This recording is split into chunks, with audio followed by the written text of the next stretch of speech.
हरे कृष्णा। स्वागत है आप सभी भक्तों का राधा कृष्ण भक्ति पथ में, जो कि कृष्ण भावनामृत हेतु बनाई गई है। भक्तों, अध्याय 2 में भगवान कृष्ण ने अर्जुन के विचलित मन को स्थिर किया, आत्मा का सत्य बताया और भीतर शांति जगाई। अब अध्याय 3 की शुरुआत में भगवान उसी शांति को जीवन में उतारने का मार्ग देते हैं। वे कहते हैं कि केवल समझना पर्याप्त नहीं, कर्म भी उतने ही पवित्र है जब वे ईश्वर को समर्पित होकर किए जाएं। यहीं से शुरू होता है कर्मयोग का दिव्य संदेश, जहां हर कर्म पूजा बन जाता है और हर कदम भगवान की ओर ले जाता है। तो चलिए हम शुरू करते हैं भगवद गीता का अध्याय 3। हरे कृष्णा कृष्णा कृष्णा हरे हरे, हरे राम राम राम हरे हरे।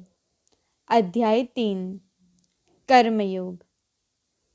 अर्जुन ने कहा, हे जनार्दन, हे केशव, यदि आप बुद्धि को सकाम कर्म से श्रेष्ठ समझते हैं तो फिर आप मुझे इस घोर युद्ध में क्यों लगाना चाहते हैं? आपके व्यामिश्रित यानी कि अनेकार्थक उपदेशों से मेरी बुद्धि मोहित हो गई है। अतः कृपा करके निश्चित पूर्वक मुझे बताएं कि इनमें से मेरे लिए सर्वाधिक श्रेयस्कर क्या होगा। श्री भगवान ने कहा, हे निष्पाप अर्जुन, मैं पहले ही बता चुका हूँ कि आत्मा साक्षात्कार का प्रयत्न करने वाले 2 प्रकार के पुरुष होते हैं। कुछ इसे ज्ञान योग द्वारा समझने का प्रयत्न करते हैं, तो कुछ भक्तिमय सेवा के द्वारा। न तो कर्म से विमुख होकर कोई कर्म फल से छुटकारा पा सकता है और न केवल संन्यास से सिद्धि प्राप्त की जा सकती है। प्रत्येक व्यक्ति को प्रकृति से अर्जित गुणों के अनुसार विवश होकर कर्म करना पड़ता है। अतः कोई भी क्षण भर के लिए भी बिना कर्म किए नहीं रह सकता। जो कर्मेंद्रियों को वश में तो करता है, किंतु जिसका मन इंद्रिय विषयों का चिंतन करता है, वह निश्चित रूप से स्वयं को धोखा देता है और मिथ्याचारी कहलाता है। दूसरी ओर यदि कोई निष्ठावान व्यक्ति अपने मन के द्वारा कर्मेंद्रियों को वश में करने का प्रयत्न करता है और बिना किसी आसक्ति के कर्मयोग प्रारंभ करता है, तो वह अति उत्कृष्ट है। अपना नियत कर्म करो, क्योंकि कर्म न करने की अपेक्षा कर्म करना श्रेष्ठ है। कर्म के बिना तो शरीर निर्वाह भी नहीं हो सकता। श्री विष्णु के लिए यज्ञ रूप में कर्म करना चाहिए, अन्यथा कर्म के द्वारा इस भौतिक जगत में बंधन उत्पन्न होता है। अतः हे कुंती पुत्र, उनकी प्रसन्नता के लिए अपने नियत कर्म करो। इस तरह तुम बंधन से सदा मुक्त रहोगे। सृष्टि के प्रारंभ में समस्त प्राणियों के स्वामी प्रजापति ने विष्णु के लिए यज्ञ सहित मनुष्यों तथा देवताओं की संततियों को रचा और उनसे कहा, तुम इस यज्ञ से सुखी रहो, क्योंकि इसके करने से तुम्हें सुखपूर्वक रहने तथा मुक्ति प्राप्त करने के लिए समस्त वांछित वस्तुएं प्राप्त हो सकेगी। यज्ञों के द्वारा प्रसन्न होकर देवता तुम्हें भी प्रसन्न करेंगे और इस तरह मनुष्यों तथा देवताओं के मध्य सहयोग से सबों को संपन्नता प्राप्त होगी। जीवन की विभिन्न आवश्यकताओं की पूर्ति करने वाले विभिन्न देवता यज्ञ संपन्न होने पर प्रसन्न होकर तुम्हारी सारी आवश्यकताओं की पूर्ति करेंगे, किंतु जो इन उपहारों को देवताओं को अर्पित किए बिना भोगता है, वह निश्चित रूप से चोर है। भगवान के भक्त सभी प्रकार के पापों से मुक्त हो जाता है, क्योंकि वे यज्ञ में अर्पित किए भोजन यानी कि प्रसाद को ही खाते हैं। अन्य लोग जो अपनी इंद्रिय सुख के लिए भोजन बनाते हैं, वे निश्चित रूप से पाप खाते हैं। सारे प्राणी अन्न पर आश्रित है, जो वर्षा से उत्पन्न होता है। वर्षा यज्ञ संपन्न करने से होती है और यज्ञ नियत कर्मों से उत्पन्न होता है। वेदों में नियमित कर्मों का विधान है और ये साक्षात श्री भगवान परब्रह्म से प्रकट हुए हैं। फलतः सर्वव्यापी ब्रह्म यज्ञ कर्मों में सदा स्थित रहता है। हे प्रिय अर्जुन, जो मानव जीवन में इस प्रकार वेदों द्वारा स्थापित यज्ञ चक्र का पालन नहीं करता, वह निश्चित ही पापमय जीवन व्यतीत करता है। ऐसा व्यक्ति केवल इंद्रियों की तुष्टि के लिए व्यर्थ ही जीवित रहता है। किंतु जो व्यक्ति आत्मा में ही आनंद लेता है तथा जिसका जीवन आत्म साक्षात्कार युक्त है और जो अपने में ही से पूर्णतया संतुष्ट रहता है, उसके लिए कुछ करणीय कर्तव्य नहीं होता। स्वरूप सिद्ध व्यक्ति के लिए न तो अपने नियत कर्मों को करने की आवश्यकता रह जाती है, न ऐसा कर्म न करने का कोई कारण ही रहता है। उसे किसी अन्य जीव पर निर्भर रहने की आवश्यकता भी नहीं रह जाती। अतः कर्म फल में आसक्त हुए बिना मनुष्य को अपना कर्तव्य समझकर निरंतर कर्म करते रहना चाहिए, क्योंकि अनासक्त होकर कर्म करने से परब्रह्म की प्राप्ति होती है। जनक जैसे राजाओं ने केवल नियत कर्मों को करने से ही सिद्धि प्राप्त की। अतः सामान्य जनों को शिक्षित करने की दृष्टि से तुम्हें कर्म करना चाहिए। महापुरुष जो आचरण करता है, सामान्य व्यक्ति उसी का अनुसरण करते हैं।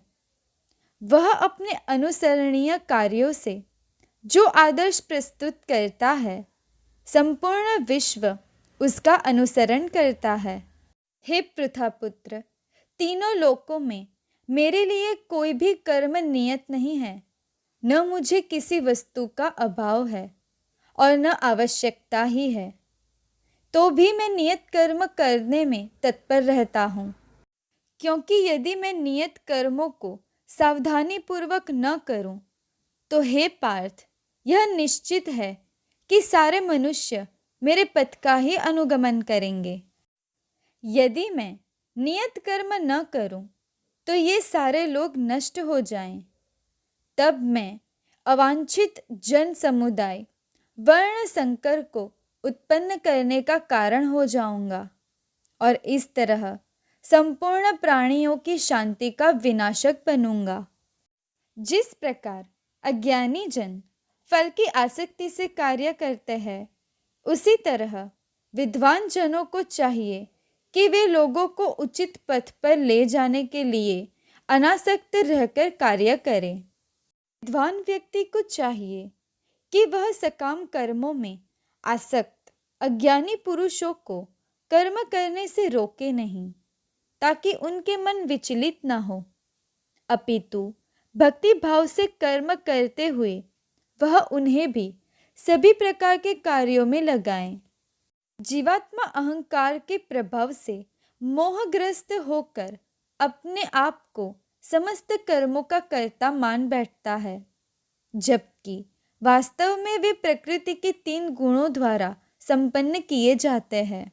हे महाबाहो, भक्ति भावमय कर्म तथा सकाम कर्म के भेद को भली भांति जानते हुए जो परम सत्य को जानने वाला है, वह कभी भी अपने आप को इंद्रियों में तथा इंद्रिय तृप्ति में नहीं लगाता। माया के गुणों से मोहग्रस्त होने पर अज्ञानी पुरुष पूर्णतया भौतिक कार्यों में संलग्न रहकर उनमें आसक्त हो जाते हैं।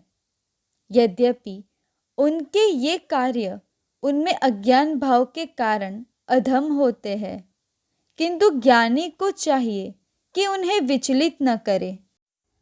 अतः हे अर्जुन, अपने सारे कार्यों को मुझ में समर्पित करके मेरे पूर्ण ज्ञान से युक्त होकर लाभ की आकांक्षा से रहित, स्वामित्व के किसी दावे के बिना तथा आलस्य से रहित होकर युद्ध करो। जो व्यक्ति मेरे आदेशों के अनुसार अपना कर्तव्य करते रहते हैं और ईर्ष्या रहित होकर इस उपदेश का श्रद्धापूर्वक पालन करते हैं, वे सकाम कर्मों के बंधन से मुक्त हो जाते हैं। किंतु जो ईर्ष्यावश इन उपदेशों की अपेक्षा करते हैं और इनका पालन नहीं करते, उन्हें समस्त ज्ञान से रहित, दिग्भ्रमित तथा सिद्धि के प्रयासों में नष्ट भ्रष्ट समझना चाहिए। ज्ञानी पुरुष भी अपनी प्रकृति के अनुसार कार्य करते हैं, क्योंकि सभी प्राणी तीनों गुणों से प्राप्त अपनी प्रकृति का ही अनुसरण करते हैं। भला दमन से क्या हो सकता है? प्रत्येक इंद्रिय तथा उनके विषय से संबंधित राग द्वेष को व्यवस्थित करने के नियम होते हैं। मनुष्य को ऐसे राग तथा द्वेष के वशीभूत नहीं होना चाहिए, क्योंकि ये आत्म साक्षात्कार के मार्ग में अवरोधक है। अपने नियत कर्मों को दोषपूर्ण ढंग से संपन्न करना भी अन्य के कर्मों को भली भांति करने से श्रेयस्कर है। स्वीय कर्मों को करते हुए मरना पराये कर्मों में प्रवृत्त होने की उपेक्षा श्रेष्ठतर है, क्योंकि अन्य किसी के मार्ग का अनुसरण भयावह होता है। अर्जुन ने कहा, हे वृषणिवंशी, मनुष्य न चाहते हुए भी पाप कर्मों के लिए प्रेरित क्यों होता है? ऐसा लगता है कि उसे बलपूर्वक उनमें लगाया जा रहा हो। श्री भगवान ने कहा, हे अर्जुन, इसका कारण रजोगुण के संपर्क से उत्पन्न काम है, जो बाद में क्रोध का रूप धारण करता है और जो इस संसार का सर्वभक्षी पापी शत्रु है। जिस प्रकार अग्नि धुएं से, दर्पण धूल से अथवा भ्रूण गर्भाशय से आवृत रहता है, उसी प्रकार जीवात्मा इस काम के विभिन्न मात्राओं से आवृत रहता है। इस प्रकार ज्ञानमय जीवात्मा की शुद्ध चेतना उसके काम रूपी नित्य शत्रु से ढकी रहती है, जो कभी भी तुष्ट नहीं होता और अग्नि के समान जलता रहता है।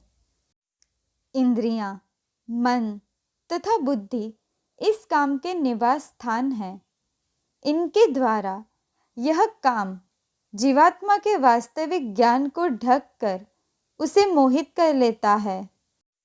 इसीलिए हे भरतवंशियों में श्रेष्ठ अर्जुन, प्रारंभ में ही इंद्रियों को वश में करके इस पाप का महान प्रतीक का दमन करो और ज्ञान तथा आत्म साक्षात्कार के इस विनाशकर्ता का वध करो।